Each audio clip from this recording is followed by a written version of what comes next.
Si tu suis l'actualité, tu as certainement entendu parler de l'affaire Epstein parce qu'en fait, tout le monde en parle. Et bien sûr, les détracteurs aussi qui vont minimiser les faits ou mettre des fake news à l'intérieur ou aggraver certaines choses pour discréditer les personnes qui en ont parlé depuis des années, les dits complotistes. Alors moi, si je t'en parle, c'est pas pour apporter quelque chose de plus, parce que moi, j'ai pas vraiment envie de m'attarder dessus. Dans l'ensemble, on a bien compris de quoi il s'agissait. Mais c'est pour te parler de la fenêtre d'Overton. Parce que la fenêtre d'Overton, j'avais fait une vidéo pour en parler, tu peux faire des petites recherches aussi. C'est beaucoup utilisé en manipulation pour faire admettre aux personnes quelque chose qui est fausse, comme une vérité, mais petit à petit par étapes. Et en fait, l'inverse fonctionne de la même manière. C'est-à-dire que pour sortir les personnes d'emprise, il faut savoir que cette fameuse fenêtre d'Overton, elle fonctionne aussi par étapes. Et donc, une personne qui entend quelque chose de grave, donc on parle de pédocriminalité satanique, on va parler de la franc-maçonnerie, si ceux qui ne veulent pas l'entendre, il y a une moto qui passe. Oui, donc la franc-maçonnerie, bien sûr. Bien sûr qu'il y a d'autres sectes qui sont sataniques, mais bon, c'est celle-ci qui nous gouverne de toute manière. Et donc, on parle de cannibalisme aussi, de rituels et de toute la corruption que nous, on vit financièrement, étatiquement et toutes ces choses-là qui viennent de cette affaire-là. En tout cas, c'est une des pièces du puzzle, parce que là, le puzzle, il est énorme. Eh bien, c'est normal que les personnes soient dans le déni. Il faut savoir que les personnes qui ont vécu des graves traumatismes liés à cet abus, dont moi j'en fais partie, j'ai vécu ce genre d'abus-là.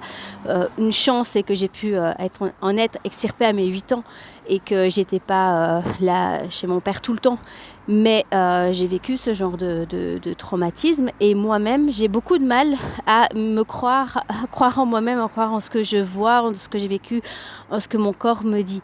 Parce qu'il y a des programmations qui ont été mises aussi avec le MK Ultra, qui fait que même quand on vit et qu'on sait les choses, on ne croit pas en nous-mêmes. Donc l'extérieur non plus du coup. Donc du coup, moi, mon message est de dire que c'est normal aussi que les humains soient dans ce genre de trauma amnésique, de déni en fait. Parce que c'est tellement énorme ce qui se passe que c'est choquant. Et il faut savoir que dans la courbe du deuil, justement, avant de pouvoir passer à autre chose et se relever, quand on fait son deuil, il y a la phase du choc, l'annonce, et puis il y a la phase du déni, de la colère, et puis on peut retomber dans le redéni, même si on en est sorti. Donc c'est très complexe. Moi, ce que je voudrais dire, c'est qu'il ne faudrait pas être dans non plus le côté jugeant, de dire aux personnes ouais, les gens ils veulent pas voir, pourquoi les gens veulent pas ouvrir les yeux? Tout simplement parce que non seulement quand il y a des choses graves qui se passent comme ça dépasse notre imagination, c'est inhumain, et donc ouvrir les yeux, ça veut dire se sentir responsable, ça veut dire agir. Et comment on agit? Parce que c'est des choses qui se font en huis clos, c'est des choses qui se font avec des personnes qui ont beaucoup d'argent, qui ont beaucoup d'influence, beaucoup de pouvoir. Donc comment on peut agir avec ça? On se sent impuissant. Et donc face à l'impuissance, la réponse, c'est d'être dans le déni. C'est beaucoup plus simple. Et donc cette fameuse fenêtre d'Overton, tu peux l'utiliser en disant toujours la même chose, ta vérité. Bien sûr, ta vérité, elle peut évoluer puisque tu vas apprendre des nouvelles choses, elle peut s'affiner. Mais dans l'ensemble, la vérité, elle reste toujours dans la grande partie, c'est toujours la même chose. Et donc, en étant patient, en ayant beaucoup de bienveillance envers les personnes qui ne croient pas, de ne pas être dans le jugement, mais de comprendre que c'est un mécanisme normal, en fait, que pour accueillir une vérité, il y a plusieurs étapes émotionnelles à franchir. Il y a aussi le fait que les personnes doivent avoir des faits. Si nous, on leur apporte nous-mêmes des faits, souvent, ça ne fonctionne pas.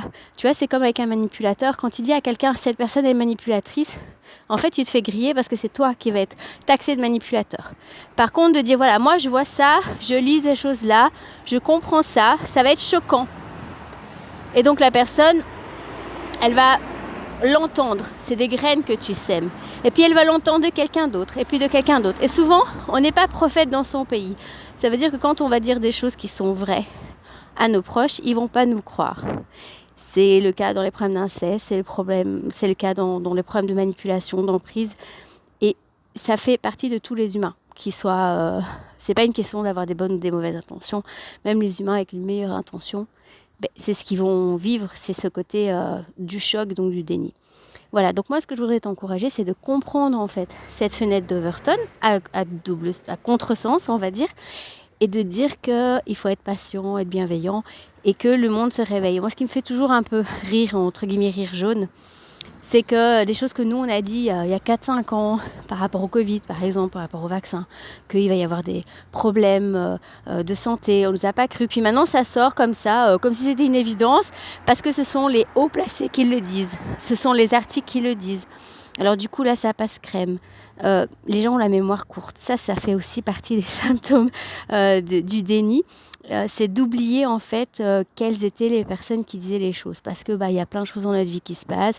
Il y a plein d'autres sources de distraction qui fait qu'on ne peut pas tout retenir. Mais donc, revenir à la base des personnes qui ont dit les choses tout le temps les mêmes choses et qui avaient raison, ça c'est aussi important pour soi, pour avoir confiance en fait dans le process de réveil.